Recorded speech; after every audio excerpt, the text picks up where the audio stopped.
I tried to wait up for Santa every year by the fireplace, had the milk and cookies out, and every year I would fall asleep on the couch. I could never stay up long enough to find him. And every year I would wake up in my own bed, I would race out into the living room to try and catch him in the act, and there were all the toys.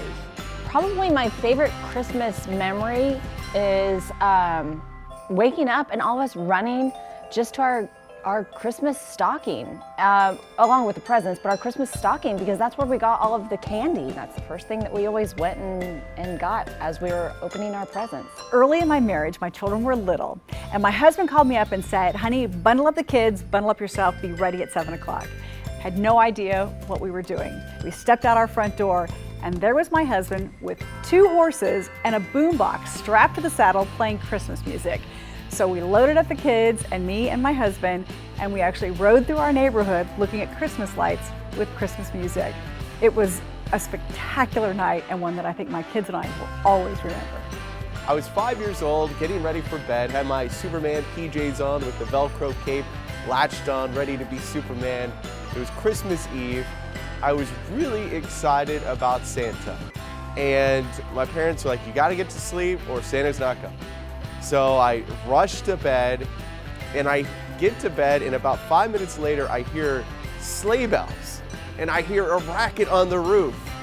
And I get up and I wake up and I go, Mom, Dad, what was that noise? And my dad was missing, but my mom said, son, you need to get back to bed because Santa is here. He's ready to bring presents. So I went back to bed, I fell asleep.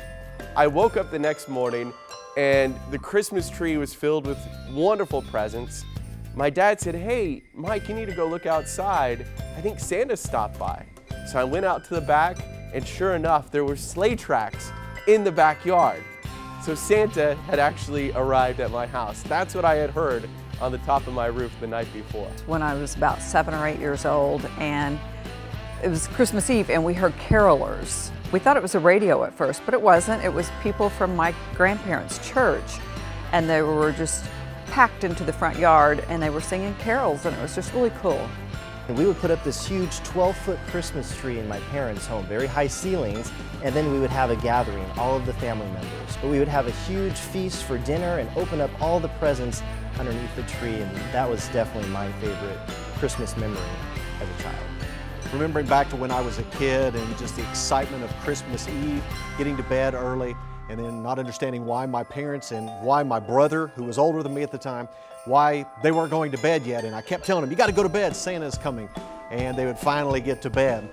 But after that, as I grew up and I had kids of my own, and watching the innocence that I had back at Christmas time, seeing that in my own children's eyes and seeing the excitement that they had was the exact same excitement that I had when I was a child. They couldn't get to sleep, and then when they did get to sleep, they would wake up at 3 or 4 o'clock in the morning, and they were ready to open presents because Santa had already come. One of the gifts I got when I was 13 years old, it was actually a radar software that would allow you to look at radar out in your car whenever you were storm chasing. So that for me pretty much solidified that we could go storm chasing, and that's just a few months after that when we first started chasing when I was 13 years old. That gift really influenced my career choice, obviously, and I still love storm chasing today. So that would definitely be my most fond Christmas memory.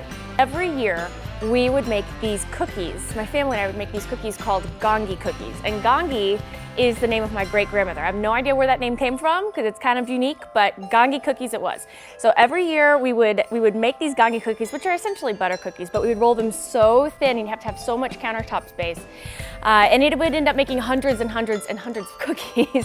And we would have tins and those little cookie tins, just a ton of those full of these Gongi cookies. But that's my favorite Christmas memory. We've done it every year and we continue to do it even as an adult. That now that I have 2 kids of my own, I want the mystery and the adventure of Santa to remain alive. And so that's what my wife and I try to create for them.